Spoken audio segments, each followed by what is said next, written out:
Hello everyone and welcome back to another video. It's been about 4 to 5 months since the last one, but that's because there's been so much going on. So whilst I still have the chance, I'm probably going to be covering a couple of these things, but basically I've been working really hard at my job in industry at the moment. We're getting really close to the end of the project. I'm also a part-time lecturer at the university, and more related to what this video is about, I've been very hard at work on Fatal Knockout. So this video is going to be about just like a catch up to what's been going on in Fatal Knockout. So we're going to be going over the new artwork, we're going to be going over the new rules and changes, we're going to be going over basically everything which is going to be in the final version of the game, because yesterday I actually sent the game off to get printed for prototypes for reviewers to play. So first of all, here is a picture of the old box, still an arcade cabinet of course, like the old box was always going to be an arcade cabinet, well inspired by an arcade cabinet anyway, and now here is the new box. So as you can see, I got a graphic designer on board to actually take the artwork which the artist did for the game and just sort of make it look more like a product which you'd find on a shelf. Like it's just that pass which gives it a bit more professionalism about it, and I feel like it just looks really good. Now I'm not saying it's going to be the final version of how the box will look, there's going to be some more iteration on it in the future, but this is the box which people are going to be seeing in review videos. Secondly, I'm pretty sure I haven't shown you this, but related to the graphic design again about the game, here is the old version of a card which you might find in a deck like Grappler or Zona or whatever fighter, and then here is the new card. Now with this new card, it just gives room for some artwork on the cards, and it gives actually more space for the icons to be bigger on the cards so they're more readable, and overall it just looks a bit more professional. Now I'm not going to show off the 6th fighter in the roster for Fatal Knockout, but I am going to show you the 5th. Now I'm pretty sure I haven't shown you this as well. If I have, I do apologize. Again, it has been a while, but let me introduce to you the Gunslinger. So, quickly in Tabletop Simulator, I'm going to show you the Gunslinger. So the Gunslinger, like every other fighter, has 15 cards, 14 regular cards, and an ultimate card. This is the first fighter which I've made, which is very much set up like a footsie character. So what that means is essentially they do have quite a bit of movement in their cards, but primarily it's all about moving one forward and one backwards. So if you're not quite in the right place, or you need to just about get out of the way of an attack, then you can move slightly. It's not a super high movement character like Rushdown, it's not a super slow character like Grappler. It always has the option to move, but it's not really its main sort of thing going on. Now, to use the same sort of eloquency, the main sort of thing going on with the Gunslinger is that it has bullets. So you cannot attack at all unless you have bullets in your chamber, and your gun holds 3 bullets. So for example, if you had this card here, where an attack is, you can attack the second space away from you in front of you, if you had no bullets here, then you wouldn't be able to attack at all. But that's not just the only thing that's unique. If you've ever played Quetzalcoatlinburg, this mechanic is very inspired by the mechanic of just drawing tokens out of a bag, not knowing what you're going to get, and depending on the token, it changes what you can do. With this, basically, it won't be a bag in the final version of the game, it'll just be tokens.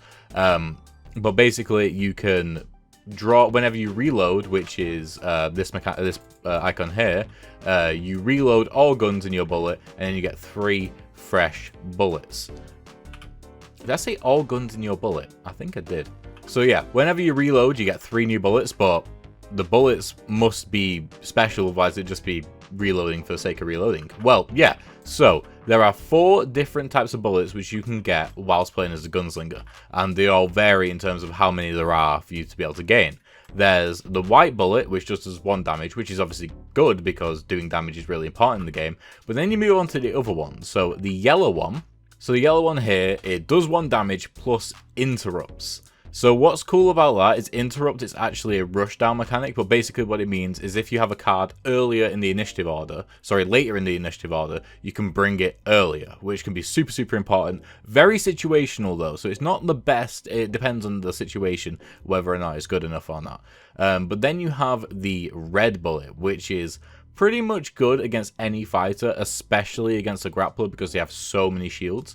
But basically what the red bullet does is it doesn't get rid of shields, but it instead ignores them and just shoots through them. So even if you're up against a fighter which is constantly shielding, maybe your opponent is making an effort to always have a shield, if you have red bullets, then you can just ignore them completely. And then finally, there is one bullet out of all the bullets, which is the black bullet, and it can do 2 damage, which is insane. Finally, you have cards which have this icon in the bottom of attack, so like the icon with the 3 bullets. And what that means is, depending on how many, well, basically what it means is you can shoot all bullets that you have in your chamber at the time. So that can mean 1 bullet, so it just does 1 damage, or it could mean 3 bullets. And if you tie that in with the black bullet as well, and you manage to be able to fire off all 3 and hit all 3, that has the potential to do 4 damage, which is by far the most out of any other fighter. However, incredibly situational. So, like I said, I'm not going to show you the final fighter right away, or any potential other fighters that we might have down the line, whether it's to do with stretch goals or potentially an expansion, who knows. There's more to come on that in the future. Don't take my word for it right now, that's just something we're thinking about. But yeah, that is the Gunslinger.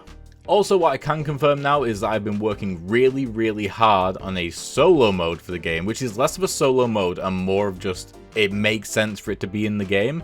So basically from the ground up, what I wanted to do was include the ability to play the game solo, like you can in regular fighting games, like video game fighting games, where the mode allows you to sort of like practice and train up your skills and learn new fighters. You can just play it like just because you don't have anybody else to play with, or maybe you just prefer playing board games solo, like that works completely fine as well. But my main aim has been sort of working hard to use every single existing mechanic and turn it and make it work as a solo version of the game. There is actually no difference at all in how the game plays 2-player or 1-player, apart from there's a couple of rule changes just to make sure that you know how to work the enemy AI. And to sort of highlight this as well, in the rulebook, it's 10 pages long. Like the rulebook for Fatal Knockout is about 10 pages. That might change depending on what feedback I get from reviews, what feedback I get from additional playtesting. And there is only 1 page for the solo rules, and that's just to highlight slight changes to the game because you're playing in solo mode. So what's the next steps of Fatal Knockout? I'm glad you asked. Well, basically the aim is to launch within the first quarter of 2023. I haven't really announced the date yet. I mean, I've talked about it on one podcast, so if you can find that podcast, then good for you. But the idea is to launch between March and April of 2023, and it's going to go on Kickstarter. So if you haven't already and you're interested in Fatal Knockout, there's a link in the description to get notified when the game launches. So if you do that, first of all, it'll help out massively with just like getting the game higher on search results on Kickstarter for people who are looking for upcoming games, but also it will give you an email notification when the game goes live. And also for future plans to do with devlogs for Fatal Knockout, I'm going to be doing like sort of a retrospective over some changes to the game. I'm probably going to be doing a video just on how I did the solo rules in particular. So maybe if you're a board game designer who wants to do a solo version for your own game, that might be of interest to you. And then also anything related to the Kickstarter and like making stuff for it, I'm probably going to do a video on that as well. But yeah, that's actually going to be it for this video. So I just wanted to do a quick update of what's been going on with Fatal Knockout. A lot has happened, and hopefully that was quite a concise recap.